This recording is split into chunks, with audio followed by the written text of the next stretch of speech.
As an enrolled member of the Navajo Nation, the Diné tribe located in Arizona, Native American Heritage Month is really personal to me because it's just a time for us to acknowledge where we came from, acknowledge our ancestors and the resilience that they've had to endure, and also to recognize just the importance of making sure that people are being educated on the importance of it and that we are still here in these communities.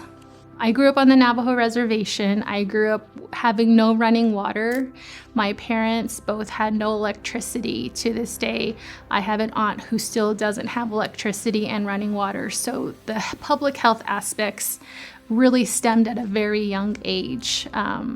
Health disparities. My mom was diabetic. My dad had high blood pressure. The nearest clinic was 50 miles away from where we lived. And so we did not have access to resources to help them begin a journey of healing.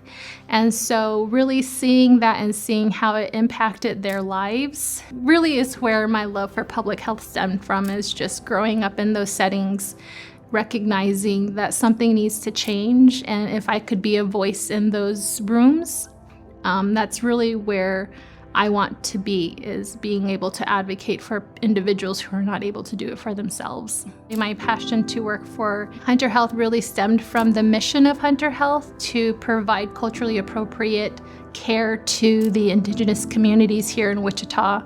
And so being on the board is really my way of giving back to the community and really ensuring that our voices are heard and that we are receiving culturally appropriate care. Recognizing that each individual who identifies being Indigenous have their own cultural teachings, whether it's someone with long hair, you don't touch their long hair. And also if it's an individual who would like to utilize a traditional healer, that is a way that providers now can really ensure that their patients are getting the care that they need, both from a traditional point of view and also from a current point of view stance. It allows them to also practice their ceremonial traditions and their prayers in a setting where it would primarily just be healthcare. And so being culturally appropriate really recognizes the whole aspect of a human being, especially those that identify as Indigenous. It's really just their resilience that we're here because they had to fight against a system that didn't want us to succeed, that didn't want us to be here. And so the fact that we're still here is a way to honor their spirits. It's a way to honor their resilience.